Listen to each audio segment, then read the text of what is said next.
Warning, this episode isn't recommended for younger viewers or those with sensitive triggers.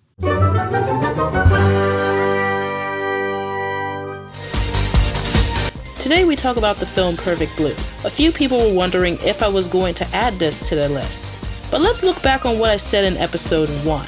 Qualifications for what is going in this miniseries is that being an idol must be most of the main story of the show, and as part of the main conflict 90% of the time. This film fits into those rules because even though the main character left the idol world, it's still a huge part of the story. The dark side of idol worship, a commentary on otaku, a story about the image of yourself versus the world's image of you, a violent, psychological horror thriller all in one from the late Satoshi Kon. It also goes into the world of an ex-idol. What is this about? What is it about? You could take Creamy Mommy and just says it's about a 10-year-old that becomes an older teen through magic and adventures, or is it a metaphor for growing up as a whole? AKB 0048, a fight against censorship and hydraulic empires with terrorists, or is it just another idol anime? But then there's Perfect Blue today. It's about more than just a former idol. I warn you, there's going to be a lot less pink and sparkles in this episode. Kon's work to me was always a blend of vivid dreams and harsh realities. They always bended your expectations and mixed what you thought could be this genre or that genre.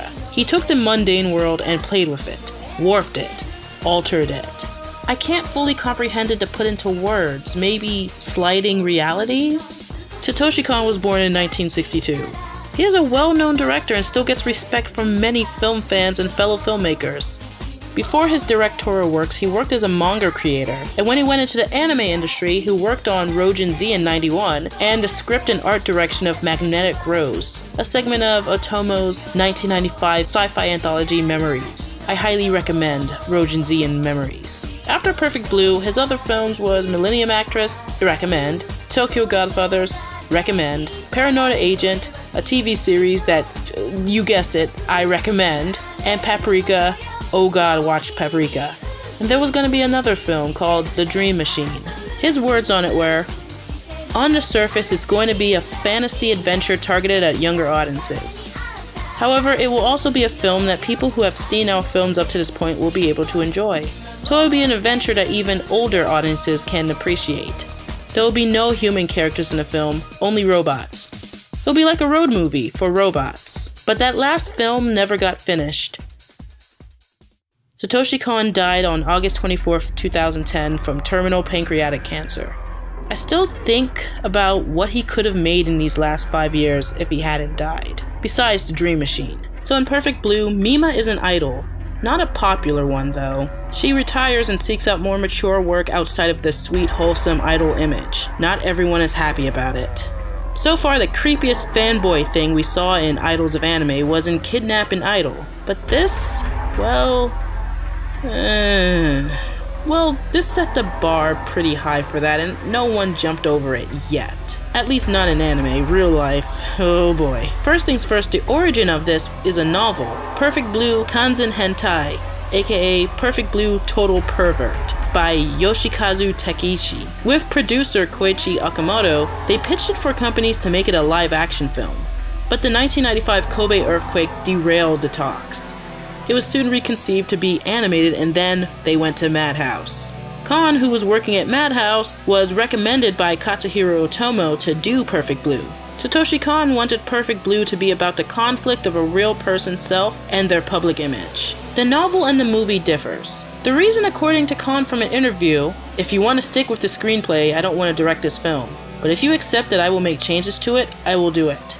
Madhouse was cool with it as long as it had the idol, the stalker, and the horror, so they let him make the changes he wished.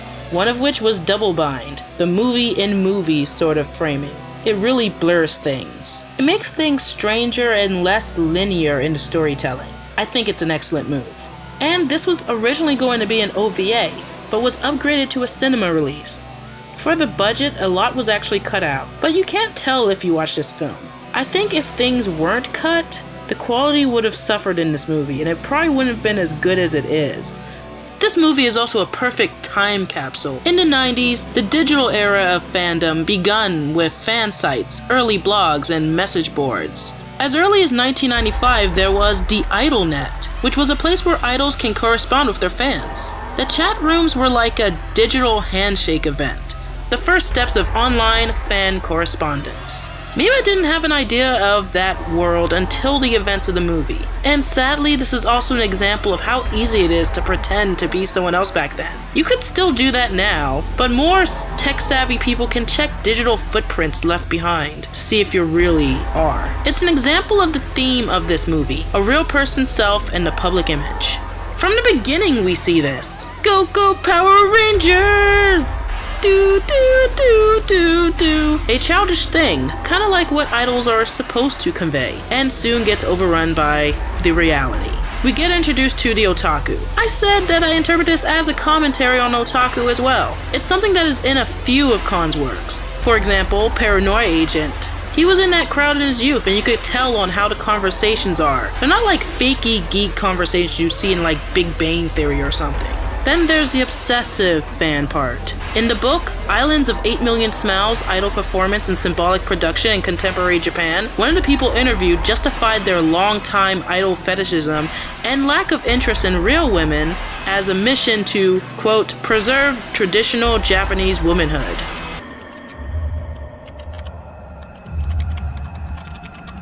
Throughout this first part, we see how Khan uses elements to show what Mima wants. It's a self-referential way that mixes reality and fantasy. Match cuts and excellent transitions are a way to do that as well.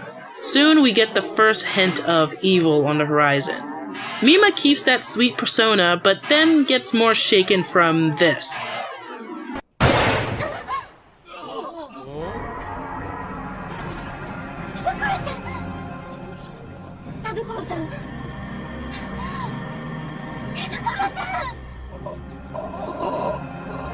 As she finally sees Mima's room, the weirdness sets in about her past idol life.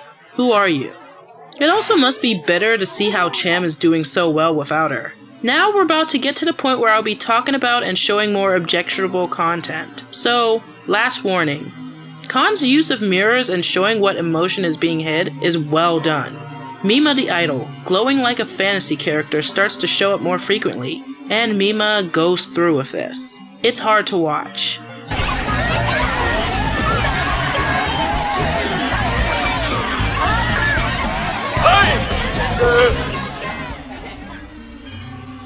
When the director says cut and that apology break reminds you it's not real, adds some levity, but it's still very uncomfortable.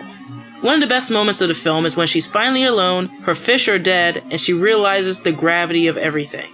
Double Bind, the drama she's filming, binds her between her past and present as shown in a flashback. She continues the part of the actress, and the website is crying for help. Mima, sanity slipping, sees her double, a type of a bounce and flying you'd see in the beginning of Paprika. I always thought of this as one of Khan's visual signatures. It's one of my favorites. A favorite scene of mine is the photography scene. It's juxtaposed with the new Cham song, another example of the movie's theme in action.